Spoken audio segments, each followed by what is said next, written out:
The Ordinance Committee meeting of May 17th, 2022 to order, discussing animal control ordinance. And do we have any public commenters for item? Oh, let's start with a roll call. Yes. Councilmember Oscar Gutierrez. Present. Councilmember Jordan. Here.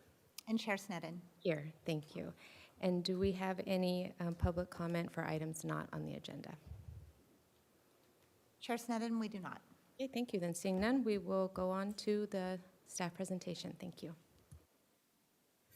Thank you. Afternoon, members of the Ordinance Committee. Assistant City Attorney John Duemas. With me today is Sergeant Antonio Montoyo, who's oversees animal control for the Santa Barbara Police Department. As you recall, on April 19th, we met to discuss amendments to Title VI that covers the regulation of animals within the city. We made extensive changes to the ordinance, specifically in regards to excessive noise, dealing with animals and creating a nuisance, inadequate care, rabies control, but the greatest change was dealing with dogs that we've created a new definition for as dangerous or vicious. And we created a whole new chapter which developed administrative hearing processes and procedures for that, as well as the appeal process and remedies when a dog is deemed dangerous or vicious. The Ordinance Committee accepted all those recommendations, but requested additional amendments posed by members of the public. Specifically, I worked with Lee Heller and Sergeant Montoyo to craft these new amendments that I will go through today. So these are the following amendments that were made in addition to those presented at the April 19th meeting. We expanded the definition of a dangerous dog to also include instances when it inflicts an injury to another animal besides a person, or when whether the animal will be injured or killed on the property of the guardian, being walked on a leash, or physically being controlled by a guardian. That could mean, for example, in the arms of a guardian and a dog lunges up and attacks the animal being held. So that's one change we added to that. So another level of what would be deemed a dangerous dog. We've also made I think a wise decision in terms of dogs that have already been determined to be dangerous or vicious by going through the process or responding with aggression and have a history of that in the presence of other dogs not be permitted in off-leash dog areas. And the reason for this is obvious, the concern being that if you had such a dog that has been determined to have such a disposition, could create an incident where another dog or a person could be injured in that situation. Another one is that a requirement that it puts a responsibility on the guardian when an animal demonstrates symptoms of rabies or acts in a manner which would lead reasonable suspicion to report it to the police department. Failure to do so, we're not looking to criminalize such a thing, but we want to put an onus that, because of rabies and the seriousness of such the disease, that at least the guardian do that. We haven't had any instances where we're that worried about it, but we felt many cities have this code, and we felt appropriate to add it in. And finally, one important addition we added was when a dog is impounded and the guardian by the city of Santa Barbara, and the guardian looks to have the dog released. There are situations sometimes where the guardian does not have a vaccination record or a license. Instead of having the guardian incur additional costs or keep the dog in the shelter, we will allow the animal to be released if it's allowed to. So if it's not being held for a hearing, et cetera, it could be released. But at that point, they will have 14 days to provide evidence of the vaccination and licensing to animal control. If they don't do so, animal control will reach out to them, and failure to do so will be a violation, and also allow for the impoundment again of the dog. And the final two amendments, we added the elimination of the municipal code section requiring the destruction of impounded animals. We're not involved with that process. It's outdated, and there's no really need to put that in the municipal code section and those requirements in there. So we eliminated that in section entirely.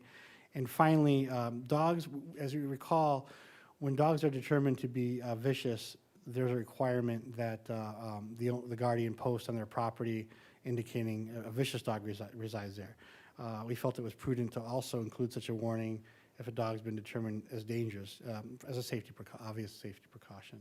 And so those are the additional amendments from April 19th, and myself and Sergeant Montoya is happy to answer any questions the committee may have. Thank you, Mr. Domas. Do we have questions from the committee? Okay, Councilmember Jordan? Thank you, Madam Chair. Hey, Mr. Domas. So on the third to last one, the impoundment one, where you would have the option to release it for 14 days, Uh-huh.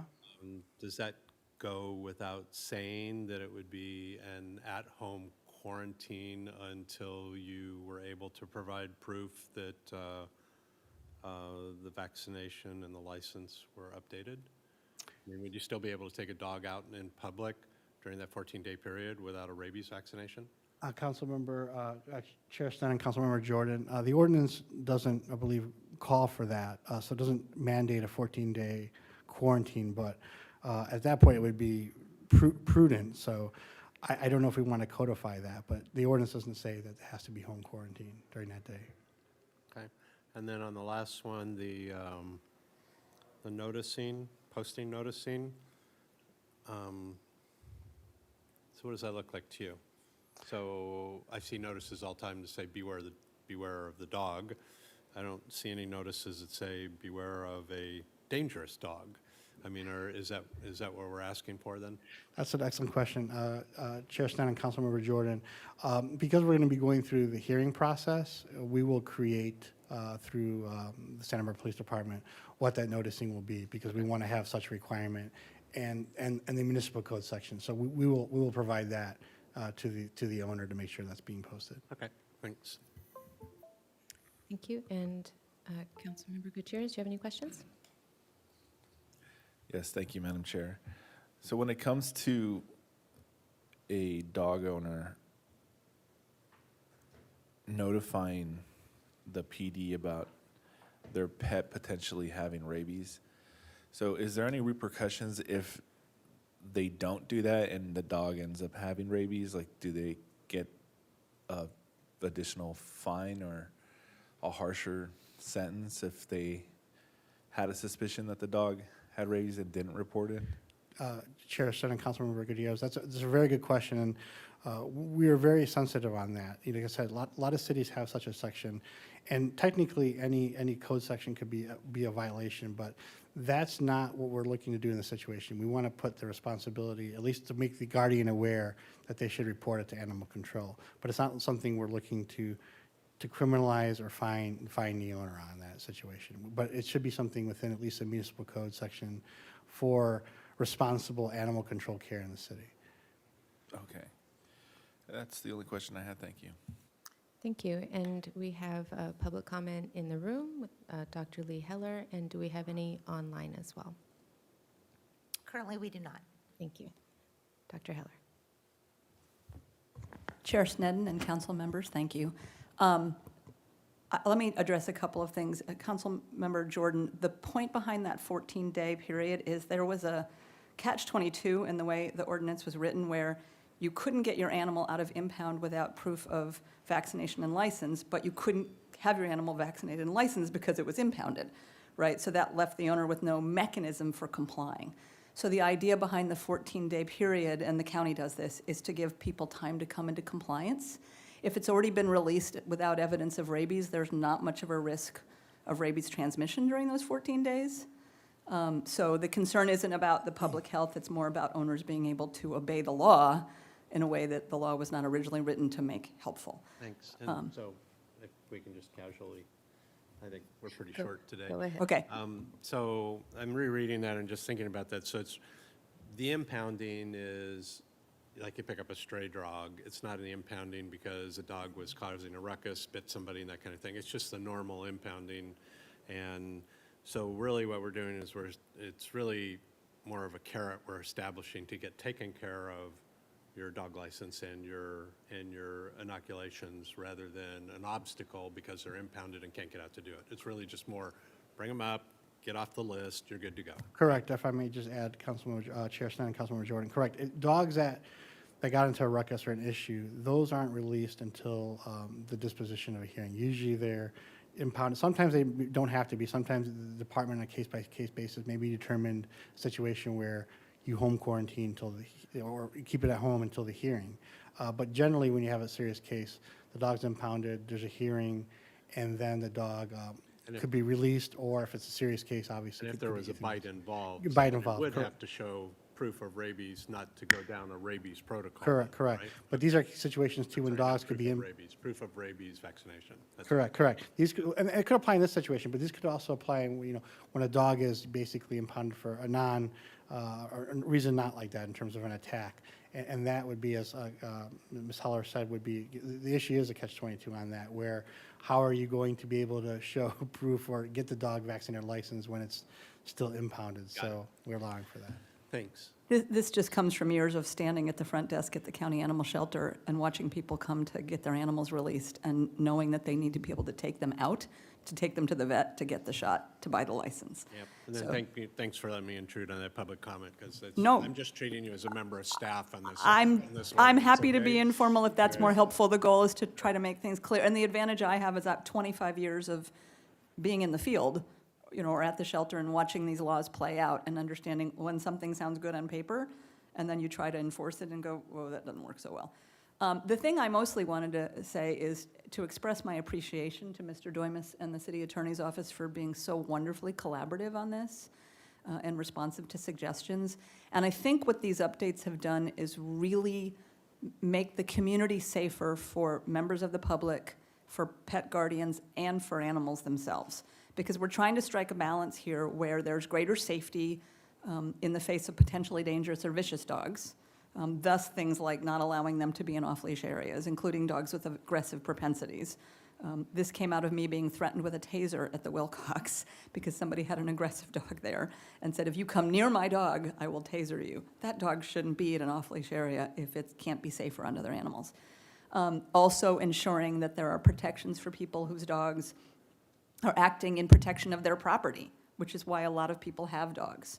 So having a mechanism that says a dog engaged in protective behavior on its property is not behaving dangerously or viciously unless the attack is so extreme, as in the case of several years ago, I'm sure you remember, the woman who went in to feed the neighbor's dogs and was horribly mutilated. That would not be an appropriate protective behavior. So I think that the update on these laws ensures better public safety, better protections for pet guardians, and better protections for animals, including from not being destroyed by the city after a 72-hour hold period for no reason except that there's no other option. So the other thing that has happened is that the city's holding periods are now in compliance with the state around sheltered animals. And that's something the county did 20 years ago. So I feel great about this. I'm really grateful and happy to see us going forward. Thank you. Thank you, and thank you for your assistance also in developing this ordinance.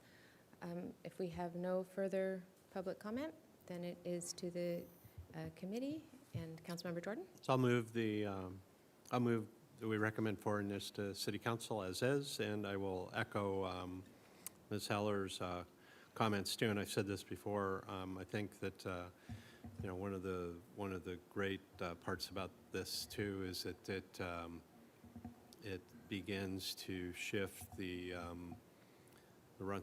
both the responsibilities and the consequences away from oftentimes a mistreated or mishandled dog onto the responsibility of where it should be, and that's what we're calling the guardian or the owner of the dog, and recognize that many times that relationship is disproportionate. It's really the owner who's more responsible than it is for actually the dog and the on-the-ground incident. So happy to see this, and again, I would echo again, thanks Mr. Doimus for being willing to work with a member of the community and really go the extra mile to do this. So I'll make that motion.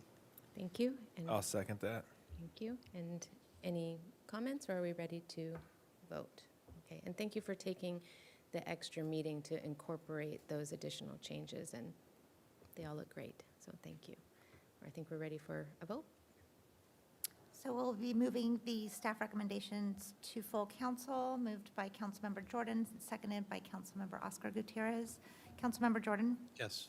Councilmember Oscar Gutierrez? Aye. Chair Sneddon? Yes. It passes. Passes, and with that, we are adjourned.